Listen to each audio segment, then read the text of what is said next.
Hello and welcome to this, the Books Crypto Club weekly catch-up on Zoom. It is Sunday, the 5th of June, 2022, and as is always the case with these weekly events, we're going to be talking about whatever comes up. It's a session that we hold weekly, 7 p.m. till 8 p.m. UK BST, and it's open to everybody, novices and experts alike. We end up talking about whatever the audience want to talk about, really. So we may talk about cryptocurrencies, blockchain, distributed ledger technology, ICOs, STOs, TGs, NFTs, DeFi, all these crazy letters and everything that you hear about. Hopefully, though, if you stick around, you might learn about what some of these letters are, what they mean, what difference they make. In future, do come along. These are, as I say, open to everybody. The link to register is in the link below. And while you're at it, on the links, do click on the like, do subscribe to this channel for more content. Do make comments on it as well. So let's see who's going to come and join us today. Hey, JT.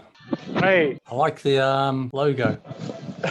One of my designers made it for me. Very good. It's very clever, isn't it? One of those image things that you can see a different image in different ways looking at it. Very clever. It basically is two images, one sideways and one off, and it just joined. It's quite clever. So is this your new NFT avatar? Yeah, probably. It's probably what I want to use going forward on games and everywhere, really, as my avatar. Very, very clever.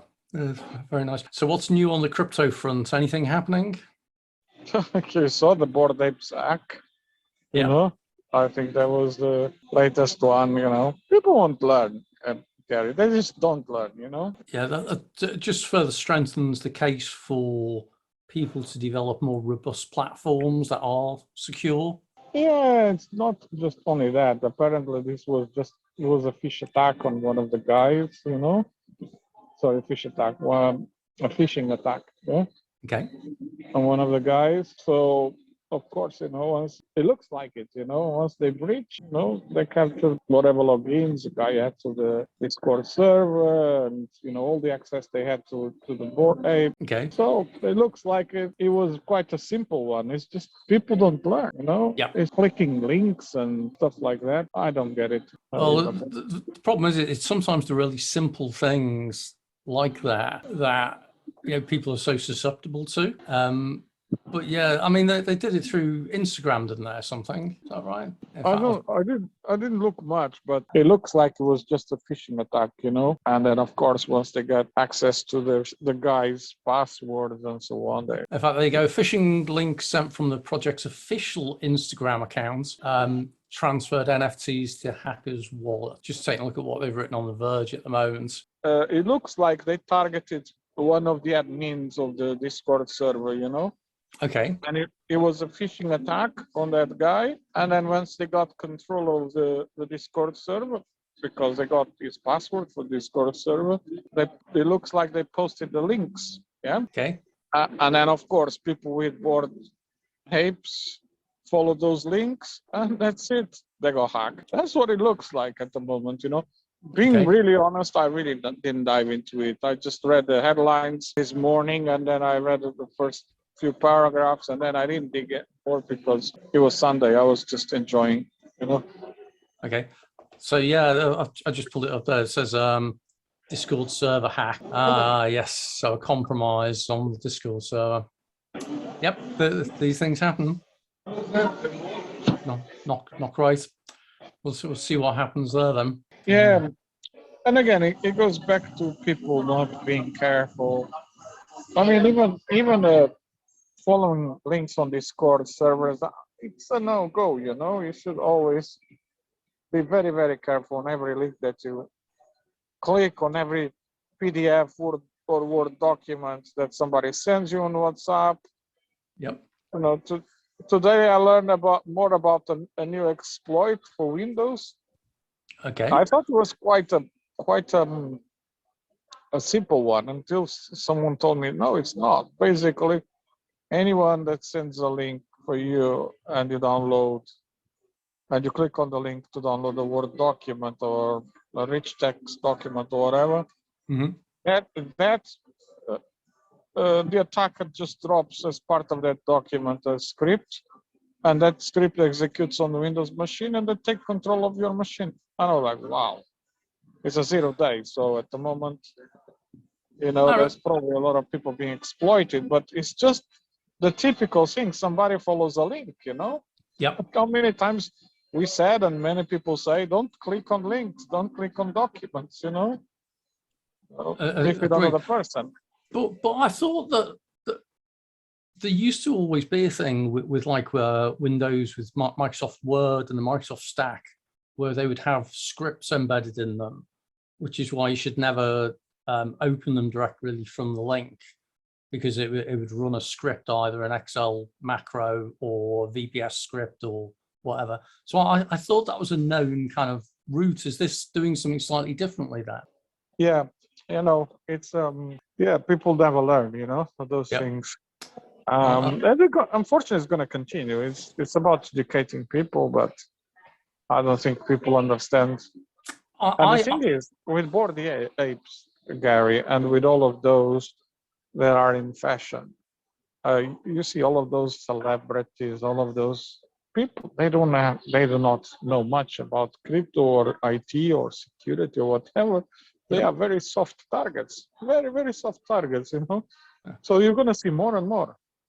But this is where I actually, because I've presented at a number of cyber conferences or run panels and that, and each time I always hear about how it's about educating the users and that. I don't think that's the right way of dealing with it. I think what we need to do is we need to use technology in a way that prevents the problem from happening in some way. So instead of telling people to not click on links, then we should have the technology in place that prevents the links from being active in the first place from when they receive them. So certainly with like corporate email servers and that kind of thing, there should be ways of blocking that and blocking, you know, RDP ports, switching off the ability that if you click on a link, it'll even go to that site if it's outside your domain. There are ways of doing it. And I actually think that when we say, oh, we need to educate users to not do this, I think that's the wrong way of doing it, because I think most people, as you say, are not that sophisticated and are easily fooled. So we should actually design systems that are more resilient and don't rely on people making an informed decision on those things. But you know, maybe that's a purist view. Yeah, look, if the operating systems builders or whatever you call developers, you want to if they really want to solve the problem, they could actually. So, for example, if you click on a link, yeah, and they could have, like, first of all, create a container, yeah, for example, and that container is the one that's going to fetch whatever is in that link and analyzes it. But the problem is, you know, there's always 0 days. You analyze it, and that's the problem. The problem is actually a cybersecurity problem, yeah, because in these days, every cybersecurity solution, they need to know what that something is before they actually have an action. So there's always going to be it's going to be always a cat and mouse, you know, constantly. I saw a brilliant one to work around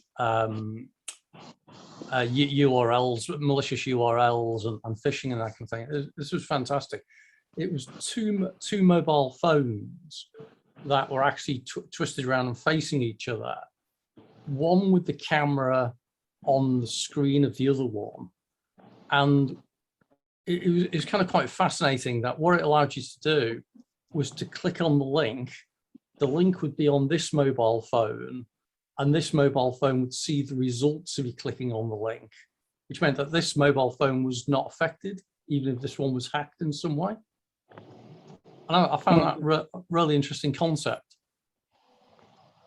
Yeah. Because it actually separated the presentation layer completely. Well, I don't know what happened with that. It disappeared away. Yeah.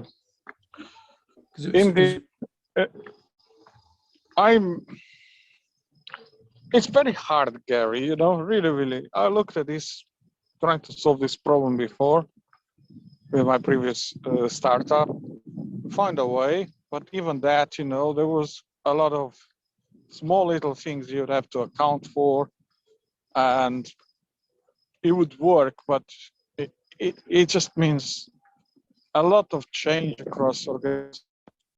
So news today that the company behind the Bored Ape Yacht Club NFTs were hacked, and due to a phishing attack against one of their team, a number of NFTs were stolen. And it's interesting taking a look at the story behind it. This happened on Saturday, so the 4th of June 2022.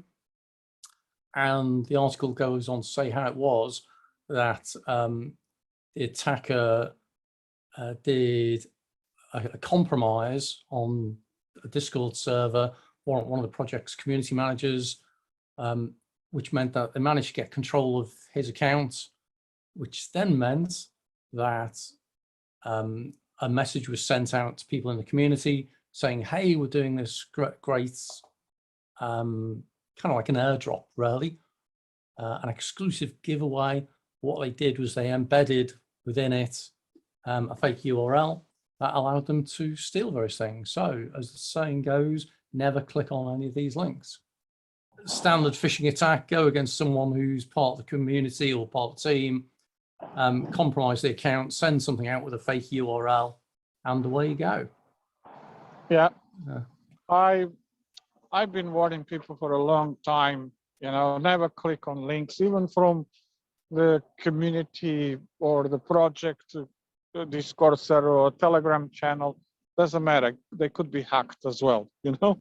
So Yep. Never follow, make sure, you know, you have the right links for the, if it's Bored Ape, to the Bored Ape website, to the Bored Ape real Twitter account, the Bored Ape real Telegram account, the Bored Ape real Instagram account. Always have that with you. Yep. If you are into Bored Apes, for example, you know. And if somebody posts something, just don't follow the link. Just go to the links you have on your favorites and check their public channels. It's so simple. It's just people, I think, are too lazy. Yeah, it's just if it looks official and it says, "Oh, click now," and it's time limited offer, and people get panicky, Yeah. and it looks real, and they fall for it. Pretty much. I mean, they're very professional, those guys. You know. Yeah. Yeah. They copy exactly as the original ones. You know, everything. Yeah. So unfortunately, you know, people are complacent, you know, and they continue to do the same mistakes over and over and over again. So I think they're going to start to target more, you know, the celebrities, all of those people that don't really, they thought it was funny to have one of those, they bought it. Yep. But, you know, those are very easy targets for these guys, you know. So you will hear more about this, you know. I think you're right. So something for everyone to watch out for. Be careful with what you click on. Don't trust any sites now. And have a great week. Cheers, Gary. Bye. Bye. And the key thing to remember, as always, is never click on links, even if they come from what you think is an official source. Always type the link in manually or pull it down for your favorites, and even that's not ideal at times. So just be careful. Killed everybody, guys. Wait, the imposter's done everything already. They're all the imposters. All right, no, listen. Game is over. It's normal among us, but we all are skinned like dead people. Okay. Guys, it's an emergency. Okay. I just discovered. Brilliant. Just something a little bit different.